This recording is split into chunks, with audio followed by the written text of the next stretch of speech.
connaître moins de gens que ma mère qui m'a élevé et mes frères, c'est impossible. Même dans notre immeuble, personne ne nous connaissait. J'ai aucune relation. Je suis né sur le bord d'une petite rivière, avec une petite canne à pêche, où il passait avec des petits poissons rouges, et moi, je n'avais dans la tête que de pêcher des grands requins blancs. Donc ça, c'était les données du problème. Et l'angoisse que j'avais, c'est de m'ennuyer. Et j'ai bien vu que la vie qui m'était promise, elle était trop petite, que le cadre était trop fermé. Et donc, j'avais pas le rêve d'être président de la République tout de suite, mais j'avais, pas le rêve, la volonté de monter le plus haut possible. Et je peux vous donner ma parole d'honneur qu'il n'y en a pas un qui était capable de me dire non. Toute ma vie, on m'a dit « Tu vas trop vite, reste tranquille, c'est pas pour toi ». Et tous ceux qui m'ont dit « c'est trop tôt », c'est les mêmes que ceux qui m'ont dit « c'est trop tard ». Ne jamais écouter les conseils de ceux qui vous disent « c'est trop grand ». La vie se chargera de limer vos ambitions. Vous ne les limez pas vous-même. À fond. On part à fond et on accélère. C'est pas sûr que ça marche, mais si vous faites ça, c'est certain que ça marchera pas. Et les conseils, et je vais vous dire les conseils, souvent les pires, c'est les conseils de ceux qui vous aiment. Parce que ceux qui vous aiment veulent vous protéger. Et pour vous protéger, ils appuient toujours sur la pédale du frein. Moi, j'adorais ma mère, qui n'est plus là, qui était vraiment merveilleuse, qui travaillait beaucoup, qui était seule. Elle pensait toujours que ça allait trop vite. Quand je suis devenu maire, elle m'a dit « Voilà, t'es tranquille ». Puis je suis devenu député. « Ah, t'es content, là ». Puis je suis devenu ministre. Je l'ai invité. C'est la première fois que j'ai invité à déjeuner. « Ah, Nicolas, là, tranquille ». Et quand je suis arrivé à l'Élysée, il m'a dit « Enfin, là ». J'ai dit « Maman, il y a l'Europe, il y a le monde ». Et c'est les gens qui vous aiment qui, avec tout leur cœur souvent, vous donnent pas un bon conseil. Vous avez la force en vous. Et si vous ne l'avez pas, personne ne l'aura pour vous. Si vous n'avez pas d'ambition pour vous, c'est pas le voisin qui l'aura pour vous. Voilà ce que je pense. Non, c'est ma vie. Après, on pourrait être tout à fait heureux de monter au sommet de l'Himalaya par la face nord en hiver. Mais il faut avoir des rêves. Il faut avoir des rêves quand on est jeune et quand on est adulte, il faut transformer ses rêves en réalité. Et la dernière chose, je veux vous dire, c'est qu'il faut aimer passionnément l'échec. Parce que si vous n'aimez pas l'échec, vous ne connaîtrez jamais le succès. Les grands échecs préparent les grands succès. Sans échec, c'est qu'il n'y a pas d'ambition, il n'y a pas de prise de risque, il n'y a pas de décision. J'ai beaucoup échoué dans ma vie. Je me souviens de tous mes échecs. Mes succès, je les ai complètement oubliés. Mais c'est les échecs qui ont construit les succès. Et ça vaut pour un président de la République comme pour toute autre personne. Il ne faut pas craindre l'échec. Ce que vous devez craindre, c'est de ne pas jouer votre carte. C'est de ne pas y aller. C'est d'avoir des regrets. Si vous avez envie de quelque chose, vous y allez à fond. Ça marche pas, vous tombez, vous vous relevez. Mandela a dit quelque chose de fantastique. Je ne perds jamais. Soit je gagne, soit j'apprends. Il n'y a rien de plus juste. Et je vous souhaite d'apprendre jusqu'à la dernière seconde de votre vie. J'ai pris de tous les patrons avec qui j'ai travaillé. Je leur ai pris tout. Je suis une éponge. Je les regardais faire, en me disant un jour je serai à ta place, toi. Mais je n'avais pas un modèle avec une photo dans la chambre. J'ai travaillé avec Chirac, je travaillais avec Juppé, je travaillais avec Séguin, je travaillais avec Giscard, je travaillais avec Mitterrand, je travaillais avec Balladur. De tous, j'ai pris. Et de tous, je me suis dit, je veux être mieux que toi. C'est pas de l'arrogance. Mais il faut de la confiance. Il ne faut pas regarder comme le cobra charmé par le charmeur de serpent. Il faut apprendre. Et ça m'a beaucoup aidé. De tout, j'ai appris, y compris de ce que j'aime pas chez eux. J'ai appris de Chirac l'énergie. J'ai appris de Balladur les dossiers. J'ai appris de Giscard la précision. J'ai appris de Mitterrand la royauté.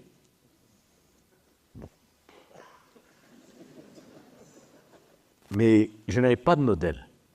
Mais j'avais une soif d'apprendre inextinguible. Je voulais progresser. Je voulais monter. Je voulais avoir là-haut s'ils faisaient meilleur. Et quand j'ai été élu, c'est comme une enclume que j'avais en moi, que j'ai pu poser enfin sur la table. Je l'ai fait. C'est pourquoi on dit la jeunesse c'est le plus bel âge. Ça ne veut rien dire. D'abord, la vie n'est qu'une succession de renaissances. La vie n'est pas une succession de petites morts. C'est une succession de renaissances. On renaît. On renaît après un échec. On renaît après une trahison. On renaît après une maladie. On renaît après une déception. C'est jamais fini jusqu'à la dernière seconde. Et il faut la vivre à fond. Nos vies durent le temps d'un timbre-poste, mais on fait comme si on était éternel. C'est la seule façon de vivre. Tout le reste, c'est bullshit. Tout le reste, c'est rien. Aimer la vie. En profiter à fond. Jouer à fond ses cartes. Et ça, c'est pas décevant. Alors, vous aurez des épreuves, des divorces, des échecs, des déceptions, des humiliations. Faites-en une énergie. Tout au service de l'énergie. Et on renaît. Vous savez, c'est la fin du livre merveilleux Crimes et châtiments de Dostoïevski. Le héros Raskolnikov dit « Ainsi commença la lente mais certaine renaissance de Raskolnikov. » On renaît. Jusqu'au bout. Renaître.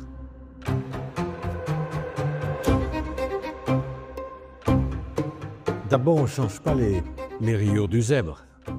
Moi, quand j'avais 10 ans, 12 ans, j'ai tout de suite vu que j'avais des pieds carrés. Que je ne serais pas un grand joueur de football. J'ai tout de suite vu que faire chanteur, waouh, c'était pas gagné. Hein. Mais je voulais qu'on m'aime. Je voulais aimer. Je voulais partager. Et j'ai compris, vraiment très très jeune, que quand je parlais dans ma classe, on m'écoutait. D'un truc, une impression. Moi, j'étais un élève très moyen. Hein. Si vous saviez comme je me suis ennuyé à l'école. Je me suis réveillé qu'après, moi. Et ce qu'il faut, c'est que chacun de vous a une inclinaison, un talent, quelque chose qu'il sait mieux faire que les autres. Il faut le développer à mort. Moi, vous pouvez me mettre à l'entraînement 8 heures par jour pour faire champion olympique d'athlétisme. Laissez tomber. C'est pas le travail qui donne du talent, c'est le talent qui donne envie de travailler. Quand vous avez 4 ans et que dans la cour de l'école, vous mettez vos copains 10 mètres derrière, vous pouvez devenir Usain Bolt. Quand vous avez les premiers, vous savez, qui apprennent la guitare, l'oreille parfaite, vous allez travailler comme un malade la guitare parce que vous avez vu. Et donc, il faut bien réfléchir à ce que vous aimez, ce que vous savez mieux faire que les autres, et valoriser ça à fond. Bon, à 14 ans, j'étais dans la rue, je parlais tout seul, les gens me prenaient pour un fou, je faisais un discours devant 2 millions de spectateurs. Les mauvais jours. Les bons jours, il y en avait plus. Et donc après, j'ai appris à parler. J'ai eu la chance de faire toutes les salles de France et même d'Europe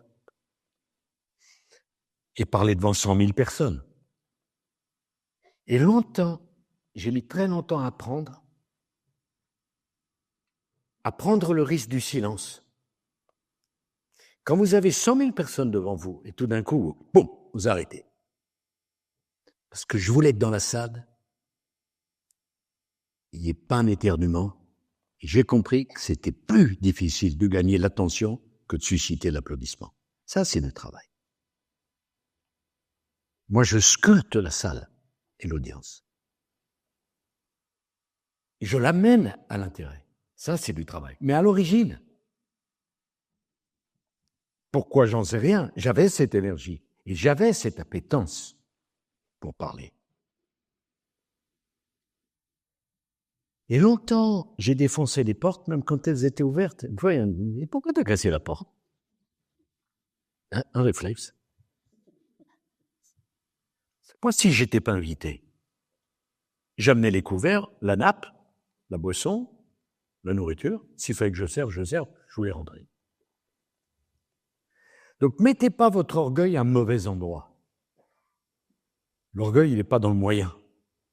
Il est dans la fin. FIM. Ça qu'il faut faire.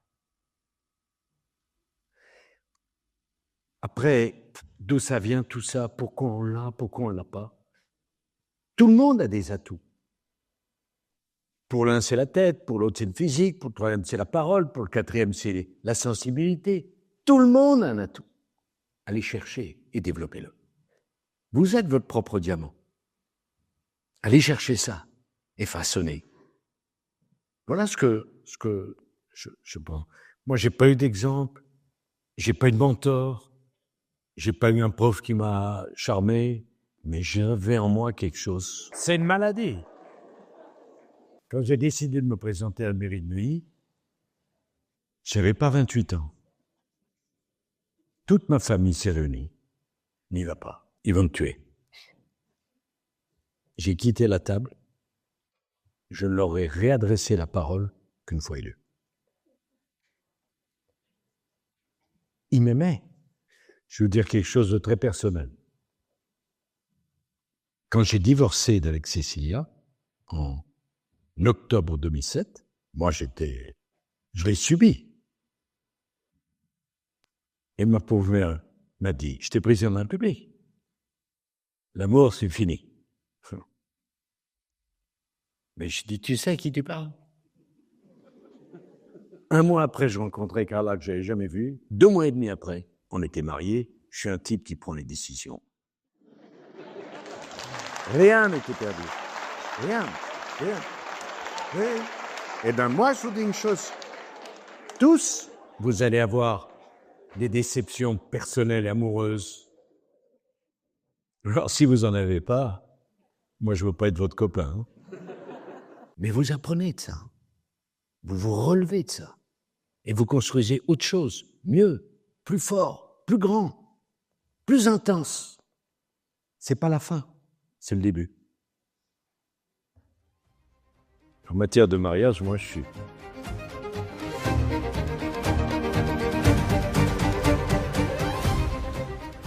Et vous voyez ce que j'ai appris de Mitterrand, comme de Chirac d'ailleurs, en les voyant, parce que moi j'étais ministre aussi de Mitterrand pour la cohabitation, pendant la cohabitation à l'époque de Balladur.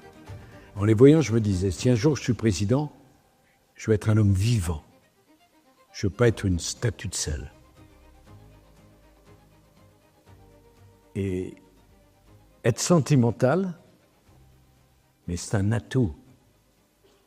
Des cœurs froids, des personnalités froides, vous en rencontrez les pauvres.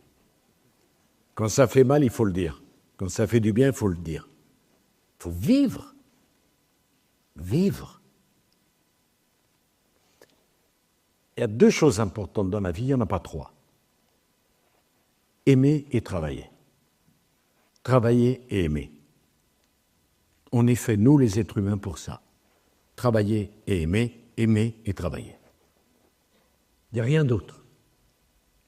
Et il ne faut pas opposer l'un à l'autre. Parce que qu'est-ce qu'elle vaut, votre vie professionnelle, s'il n'y a pas d'amour, il n'y a pas de sentiment? Si vous n'aimez pas les gens avec qui vous bossez. Et qu'est-ce qui vaut votre amour si c'est 40 ans à se regarder dans le blanc des yeux, enfermé dans une chambre? Même avec des performances physiques importantes, on peut s'habituer. Aimer et travailler. Freud a dit quelque chose de très intelligent.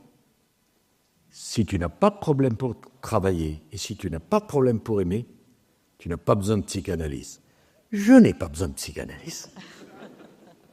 Donc oui, il faut des sentiments. Vous n'avez pas deux vies. Vous n'avez pas une vie au travail et une vie à la maison. Vous avez une vie. Vous êtes à la fois une professionnelle et une amoureuse, ou une mère de famille, ou une fiancée, ou un petit ami, ou un mari, ce que vous voulez. Les deux. Ah oui, vraiment. Non, les sentiments, c'est très important. Moi, on m'a beaucoup moqué pour ça. Hein. Quand j'ai dit Carla et moi, c'est du sérieux, un truc comme ça. Moi, je veux dire un truc. Je préfère qu'on me moque parce que Carla et moi, c'est du sérieux,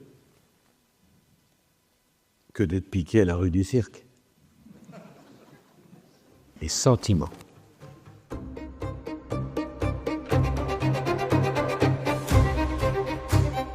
Arthur, le lien, il est résumé en un mot que tu vas comprendre. C'est le mot émotion. Un artiste sur scène doit partager des émotions avec son public. Un responsable politique, s'il n'est pas capable de donner des émotions, fait un autre boulot. À la sécurité sociale, il y a sûrement un boulot de chef de service ou de sous-chef de service qui t'attend, tu seras parfait. Ici,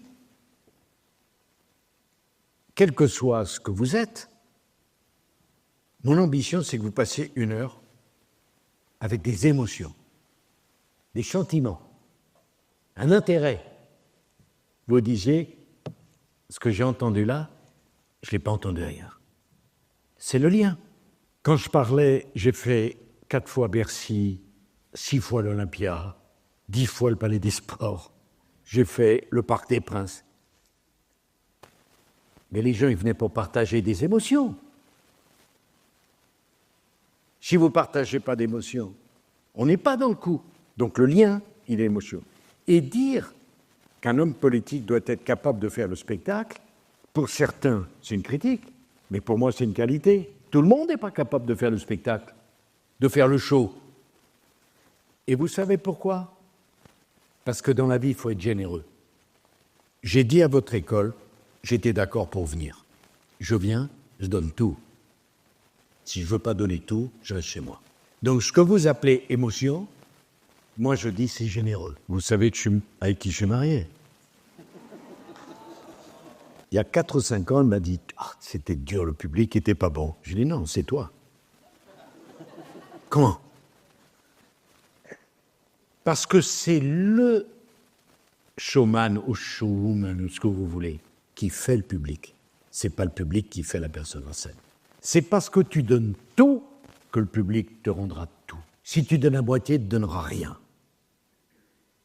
Et dans la vie, c'est jamais décevant d'être généreux. Vous allez rencontrer des gens qui sont greedy, là,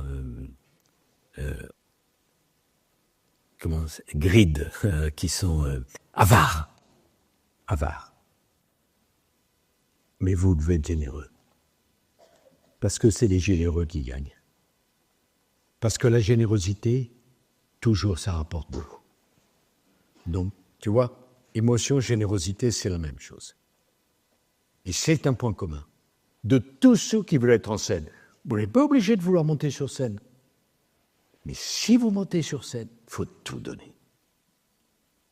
Si vous ne donnez pas tout, c'est la légitimité, votre légitimité d'être en scène, qui est mise en cause. Je comprends très bien que...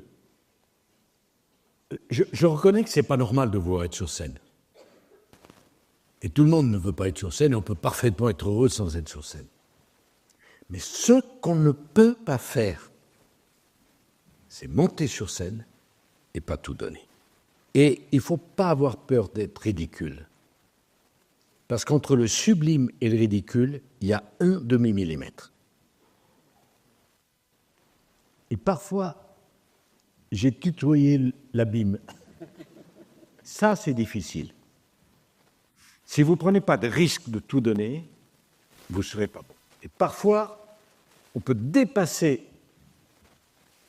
la barrière et on tombe dans le ridicule. OK. Donc, quand j'ai été investi à la porte de Versailles le 14 janvier 2007, il y avait 80 000 personnes dans la salle. Moi, j'ai écrit mon discours et j'ai scandé, d'abord j'ai commencé, moi, petit Français de s'en mêler. Ça pouvait être ridicule. Puis j'ai scandé, j'ai changé un certain nombre d'événements. Ça aurait pu être ridicule. C'est passé, tant mieux. Mais ça aurait pu être ridicule. Là, ça s'appelle la prise de risque. Là, c'est un problème de travail, de réglage de tir. Mais c'est plus facile de maîtriser une générosité que de la créer facticement. Le botox, ça ne marche pas, la fausse générosité non plus.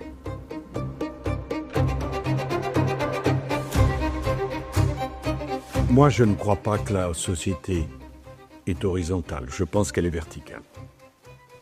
Je pense que la vie est une verticalité. Rien ne peut fonctionner sans quelqu'un qui fait le leader. Famille, une équipe, une école, une classe, c'est indispensable. Après, il faut que tu comprennes, la difficulté n'est pas dans la prise de décision. Si c'est ton métier, moi j'ai toujours aimé prendre des décisions. Qu'est-ce que c'est ? Des informations rentrent dans mon bureau, elles sortent sous forme de décision. Mon boulot, c'est de transformer des informations en décisions. C'est facile. Ce qui est extrêmement difficile, et on n'en parle jamais, c'est le filtre que tu dois mettre à l'entrée du bureau pour savoir quelles informations doivent rentrer et quelles ne doivent pas rentrer. S'il y a trop d'informations, tu ne connais plus rien et tu ne comprends plus rien. Parfois, trop savoir, c'est une mauvaise chose. Parce qu'immédiatement, devant toutes les routes à prendre, on voit les avantages et les inconvénients de tout, on décide de faire du surplace. Si tu ne laisses pas rentrer assez d'informations, tes décisions sont bancales puisque tu transformes une matière insuffisante. Donc, la vraie décision difficile quand tu es président de la République, où toutes les informations arrivent à tout instant, c'est qu'est-ce que je refuse de voir et quelle information j'ai besoin d'avoir. Ça, c'est complexe. Parce que le filtre est très difficile, il doit être très ferme, et les gens qui vont faire le tri des informations autour de toi, c'est capital. C'est que quand tu es président de la République, tu peux avoir toutes les informations sur tout le temps. Mais qu'est-ce que tu en fais ? Tu es noyé. Donc, le secret n'est pas dans la prise de décision, il est dans la sélection des informations qu'on va traiter et transformer en décision.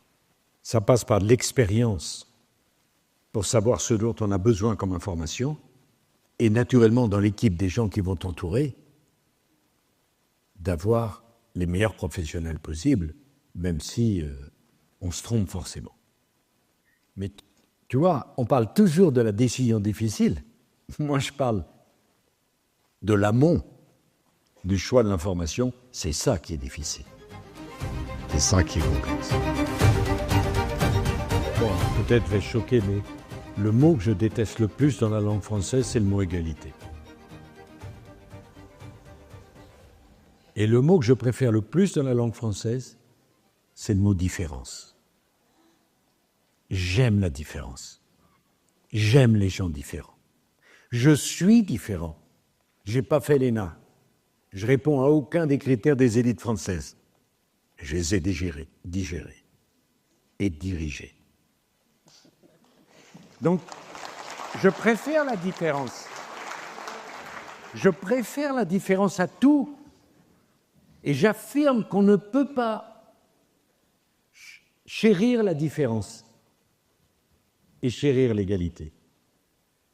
Je m'explique. J'ai 5 enfants. Je les aime vraiment autant. Mais ma façon de les aimer, c'est de les traiter en fonction de leurs différences. Si j'ai 1 heure dans la journée à leur donner, Je ne divise pas l'heure en 5, parce qu'il y en a un qui a beaucoup plus besoin de moi. Et un autre qui est comme un chat de gouttière, qui m'aime et dont je n'ai pas besoin de m'occuper. Tout le monde a des opportunités de rencontres professionnelles, de bonheur. Il faut les saisir. Et pas demain, tout de suite. Alors après, ça ne marche pas, ça ne marche pas. Mais qui a été? Et c'est ça qui compte. Tant que tu n'es pas dans la pièce, tu ne peux pas faire valoir tes qualités. Et je n'ai pas de souvenir de... Bon, peut-être le premier discours à Nice, devant 5000 personnes, en 1975, je n'avais jamais parlé. Et on me dit que j'aurais 2 minutes pour parler. Chirac était Premier ministre. Et je vais à Nice, je n'avais jamais foutu les pieds à Nice. Moi, j'ai découvert le paradis, je ne savais pas que ça existait, moi. Un endroit pareil.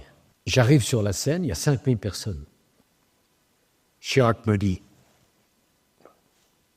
Sarkozy, là, c'est toi? Oui. Oui, monsieur. Je vais te donner la parole 2 minutes.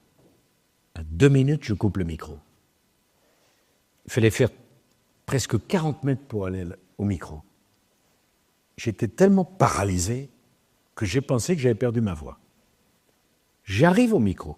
Je me souviens encore. Je vois rien parce que je suis ébloui par les projecteurs. Et je me dis, waouh, il fait chaud ici.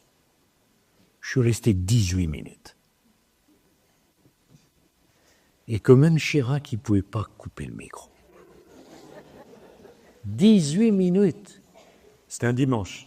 À l'époque, je travaillais comme jardinier pour payer mes études. J'étais chez Truffaut. Le lundi, je vais travailler comme jardinier, je mets ma blouse, etc. Ma mère arrive, affolée. Elle dit, mais qu'est-ce que tu as fait? Je connais, il a fait. La secrétaire du Premier ministre a téléphoné, il veut te voir à 18h. Je ne savais même pas où était Matignon. J'ai pris la coccinelle de ma mère et été défoncé de tous les côtés. Vous savez, c'était les voitures avec les grosses...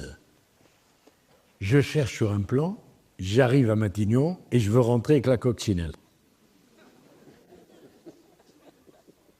La coccinelle ne m'a pas fait une grande publicité. Les gendarmes ne voulaient pas me laisser rentrer. Finalement, on me fait rentrer.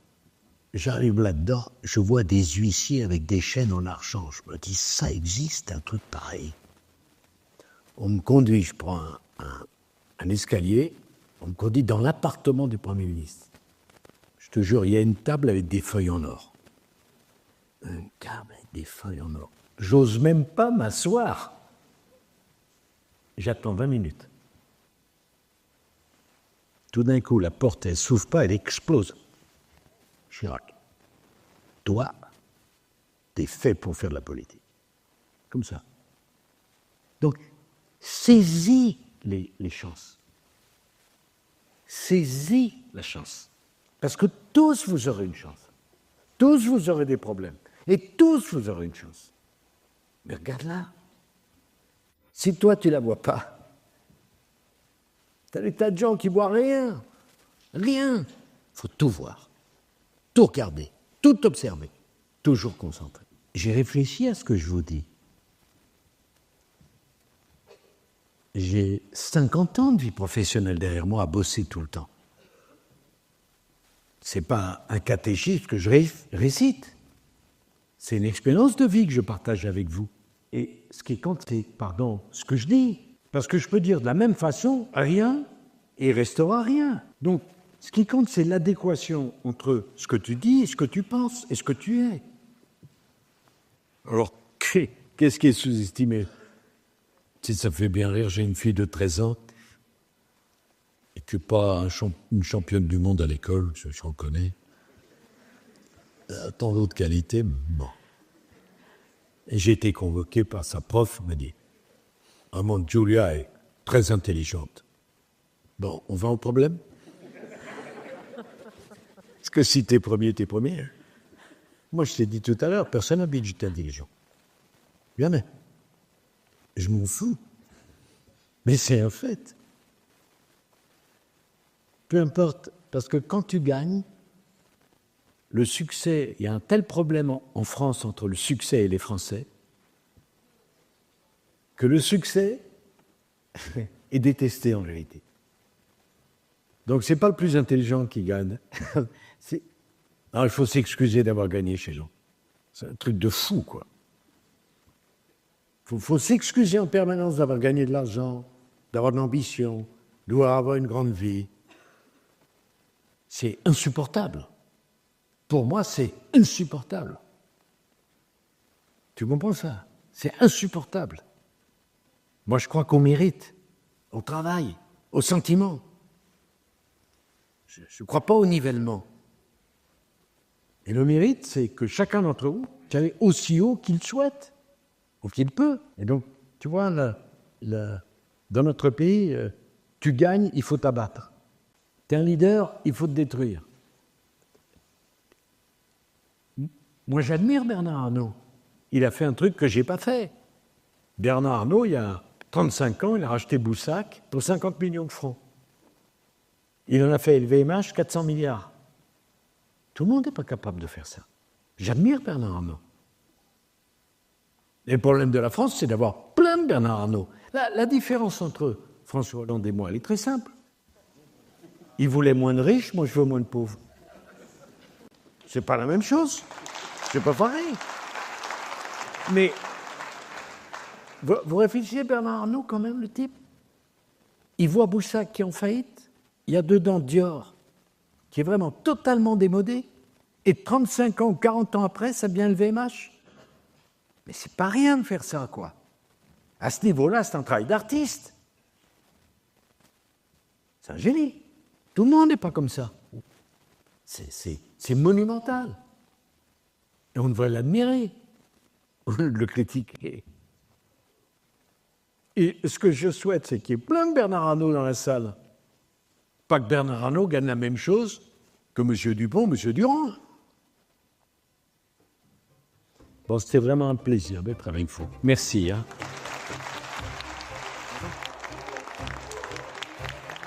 Et bonne chance,